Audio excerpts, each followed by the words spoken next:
أنا اسمي دانيا، عندي 26 سنة ومتجوزة بقالنا 5 سنين، وجوزي شغله بيفرض عليه يسافر كل شوية، يعني يقعد بره 15 يوم ويرجع يومين 3 ويمشي تاني. في الأول كنت متضايقة أوي من بعده، بس مع الوقت اتعودت وبدأت أعيش حياتي بطريقتي رغم الفراغ اللي كنت حاساه. من حوالي 6 شهور الدور الأول في العمارة اللي ساكنة فيها اتأجر. بعد أيام عرفت إن الناس اللي أجروه فتحوا كوافير حريمي. أنا فرحت جدا لأني كنت دايما بروح أماكن بعيدة، وقلت بدل المشاوير خلاص أنزل تحت وخلاص.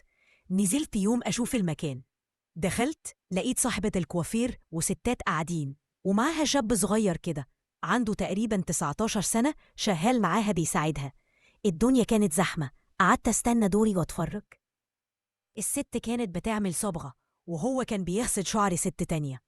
كنت قاعدة ملاحظة كل حاجة، وشدتني طريقته في الشغل، هادية ومريحة، والست اللي معاه كانت مبتسمة ومبسوطة. لما جه دوري رحت قعدت على الكرسي اللي بيشتغل عليه وطلبت منه يغسل لي شعري ويسرحه. كنت محتاجة وقت لنفسي، وهو بيغسل لي شعري حسيت براحة غريبة. وأنا بكلمه لقيته بينادي على صاحبة الكوافير بماما. استغربت وسألته، عرفت إنه ابنها وبيساعدها في الشغل من زمان، ومن كتر الكلام حسيت إنه شاب مؤدب وذوق.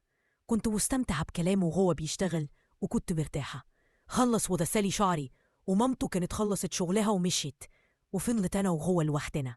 كلمته أكتر وقلت له إن شغله كويس، بس هو قال لي إنه احتمال يبطل يشتغل علشان الزباين مش متقبلين وجود راجل في كوافير حريمي وبيفضلوا يستنوا مامته.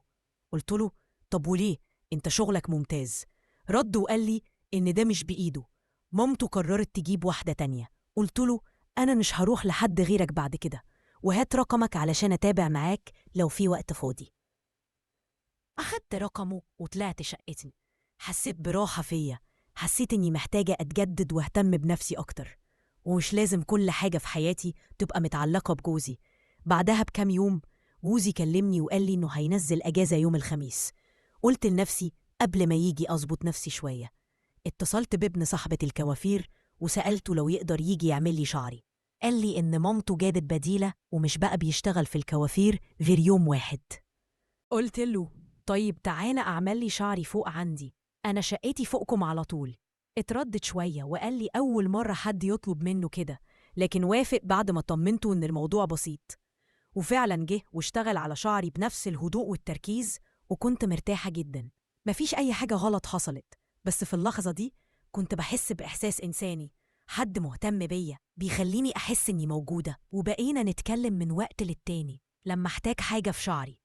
جوزي ما بقاش في بينا أي علاقة حقيقية، لا تفاهم ولا مشاعر، وحياتي بقت باردة معاه. كل اللي بيني وبين ابن صاحبة الكوافير لحد دلوقتي ما فيهوش حاجة غلط، بس أنا حاسة إني ماشية في طريق مش عارفة نهايته. هل أستمر كده وأفضل أدور على المشاعر في أماكن غريبة، ولا أواجه جوزي، ولا أنفصل؟ أنا دلوقتي في صراع كبير، مش قادرة أقول لنفسي إن اللي بعمله صح، ومش قادرة كمان أبطل أحس باللي بحسه. مش عايزة أخسر نفسي أكتر من كده. أنا كتبتلكم علشان أسمع رأيكم. أنا محتاجة أرجع إنسانة طبيعية، بس مش عارفة أبدأ منين.